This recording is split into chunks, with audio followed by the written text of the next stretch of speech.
for you guys to come online and listen to this. This is a very important update on the military operation that Israel is conducting right now in Gaza and some other fronts. So people ask me to wait a few seconds so they can hear everything from the very beginning. So I'll do that right now. But again, I've got some news. I've got some, I guess, breaking news. And we're going to talk in just a few seconds. So let me know that you're online and we'll start. So again, breaking news. Apparently, Prime Minister Netanyahu is going to sign on a unilateral, listen to me, unilateral ceasefire. And let me explain why. Unilateral ceasefire means that you decide that you stop shooting or bombing or firing something, and you call the shots, you dictate the terms, and it's up to you. You're the one. You don't ask anybody else. Now, we want to show the American administration that is pushing and pressing right now that Israel is okay with stopping right now. We've reached a point where we destroyed so much of the infrastructure, of the terror infrastructure in Gaza, that we can afford declaring a unilateral ceasefire. Hamas doesn't like it. Why? They want a ceasefire that will be agreed upon on their terms, which means they want to make sure that we are not going to enter Jerusalem's neighborhoods and to the Temple Mount and this and that. They want to be seen as the guardians of Al-Aqsa and all of that. Well, we're not going to give them that luxury. Not only that, the minute you are unilaterally stopping the fire, you can always shoot again if you see that something is wrong. For example, if some of those heads of Hamas, like the chief head of Hamas, pops out of the tunnel to the surface, we keep the right to eliminate him.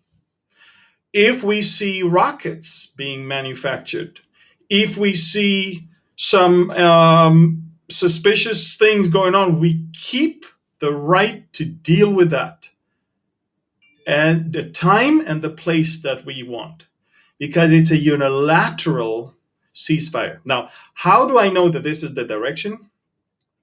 Hamas released a statement that said that if Israel is unilaterally holding the fire, that means Israel was defeated. Now, let me explain to you something about the way Arabs think. They live in fantasy land that they always win every war. Up until today, the defeat of Egypt in Yom Kippur 1973 is being celebrated in Egypt as a victory. If you remember when America invaded into Iraq, the minister of propaganda of Iraq was saying, "We are killing the Americans at our gates." And while he was speaking, America bombed Baghdad behind him. I mean, there is a complete detachment from reality. The narrative is more important than the reality itself. Hamas must save face somehow by telling his people, look, 15,000 houses are gone, but hey, we won. Hey, look, they stopped firing. They must do something. They must explain how come 500 terrorists are gone. They must explain how come underground tunnels that cost $750 million are gone. They must explain how come Gaza looks like after an earthquake. They must explain all these things to so many people right now. So what they are going to say is, hey, look, we defeated Israel and now they hold the fire. It's a ceasefire. Now, make no mistake, when it's a unilateral ceasefire, the power is in your hand. You call the shots. You say when you shoot, you say when you stop shooting, you say, I do things by my terms. There's nothing that binds me to hold my fire. There's no agreement with anyone. I decided to hold the fire. Now, the Egyptians closed the border with Gaza, and they are not allowing gasoline to enter into Gaza until Hamas will stop the fire. Egypt told Hamas, if you stop the fire, we're going to let you have it. Israel, by the way, few times wanted to move some equipment, some medications, some food, and Hamas bombed those trucks. And so my point is very clear. Israel had a super successful military campaign. It has gone above and beyond what we expected. And the rules have changed. No longer they are going to, work in the coming year, 2, 3, 4, to build up this power once again. So we are going to face again a monster later on. But we reserve the right to always eliminate a threat as it is being observed. Netanyahu is sitting right now in Tel Aviv with the head of the General Security Service or General Secret Service, as well as the Chief of Staff. He's going over all the targets and all the terror infrastructures that Israel destroyed and all those that Israel wished to destroy. And guess why he's doing that? Because if Israel wants to hold the fire, let's say by midnight, let's say 4 hours from now, we've got 4 hours to get rid of all those things we haven't gotten rid of. And so what I'm trying to say is that we are now going to face a super, super intense night. Hamas is going to fire everything it has to show that they did great. Israel is going to destroy everything that is left in our targets bank. And eventually, at some point, Israel will say, okay, we're no longer firing. And the world will say to Hamas, yeah, you need to stop firing. But Israel is going to tell the whole world, the rules have changed. From now on, we reserve the right to eliminate every threat as is. From this morning, the Palestinians fired 300 rockets. And make no mistake, more than 10%, 42 of them fell within Gaza. What you don't understand is that they are firing thousands of rockets, but at least 12 to 15% of them fall within Gaza and kill people. They don't tell that to the world. All they can say is that we are suffering. Israel is killing babies. Israel is killing.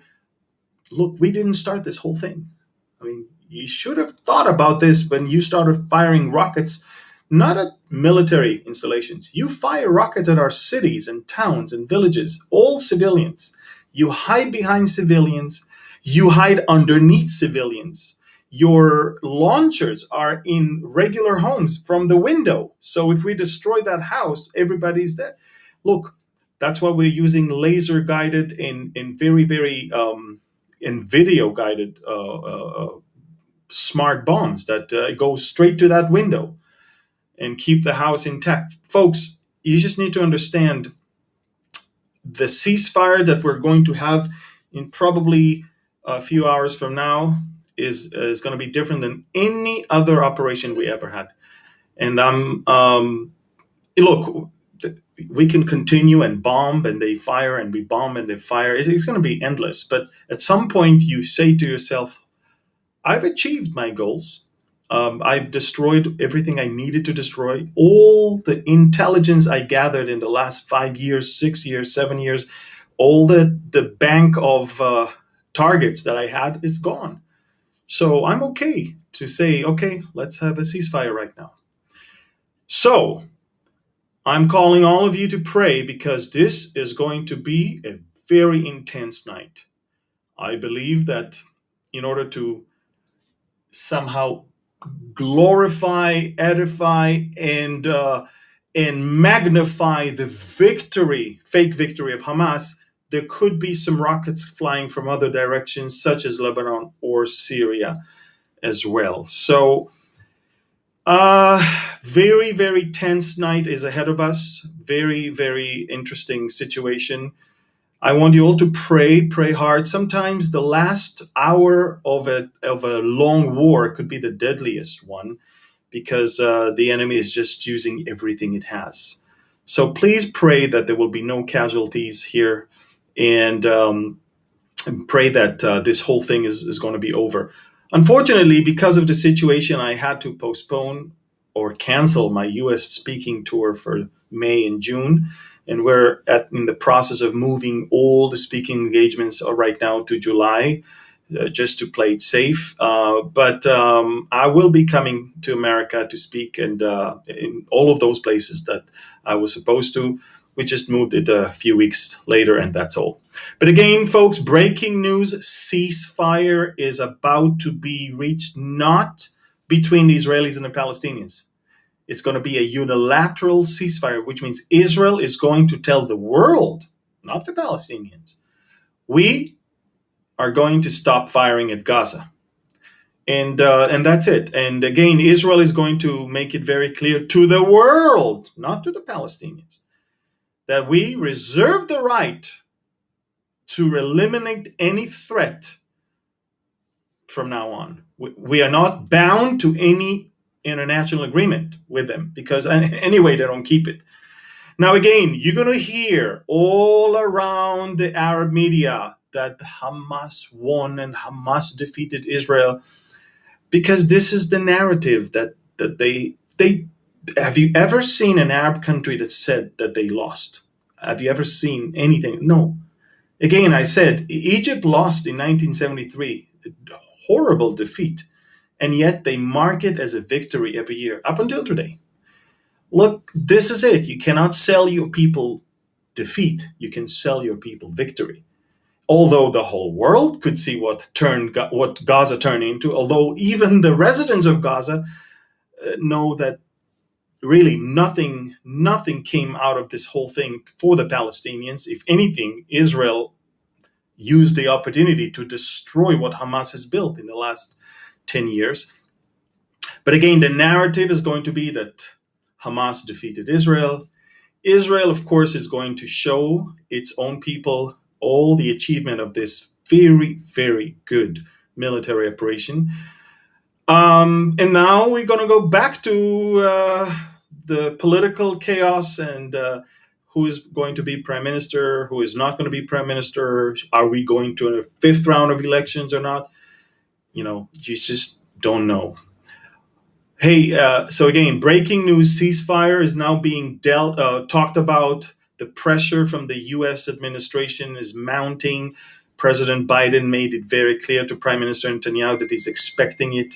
Today, Prime Minister Netanyahu is now meeting with entire military leadership right now to assess the situation. We've got a window of few hours to finish the job, basically.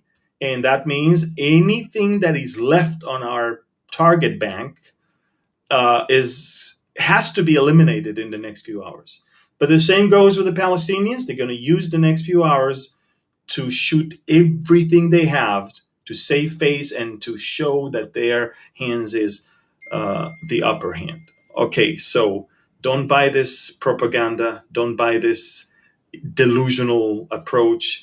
I think the Palestinians know exactly what's going on there. I think the whole world is seeing what's going on there. And I think our enemies can see that the rules have changed and Israel will not allow. Now, one thing I'm glad that is going to happen is that Israel will be once again focusing on the increasing Iranian presence in Syria. Over 100,000 people were recruited and entered into Syria from Iraq, and they were recruited by the Iranians. And these are three main militias. and they are spreading all around Syria. What Hamas in Gaza is, we're now having 5 different Hamases all around Syria that will be ready at the moment the Iranians will tell them that they should start shooting at Israel. They are building underground tunnels right there. Look, everything Hamas is doing is following the doctrine of, we call it spider webs, in that Iran is trying to create all around. Qasem Soleimani, the 45th president of America, understood that and eliminated the head of the snake, cut off the head of the snake. But they've been doing that already. They started, they got the money, they got the funds, they got the infrastructures, they got the training, and they're doing that right now in Israel. Just as it is going to do in Gaza from now on, it should go back to Syria and continue the destruction of the Iranian, entrenchment there in different parts of Syria. Keep praying, folks. This is going to be, of all nights, the 11th night is going to be the worst, the longest, and maybe even the deadliest, because it is the finish line that everybody wants to reach with the upper hand. So pray hard, please. And again, everybody in Israel understands never ever to underestimate what's going on when you reach the finish line. Guys, thank you. Pray, and if there's anything that I need to update you with, I will do so. Thank you. God bless you, and shalom from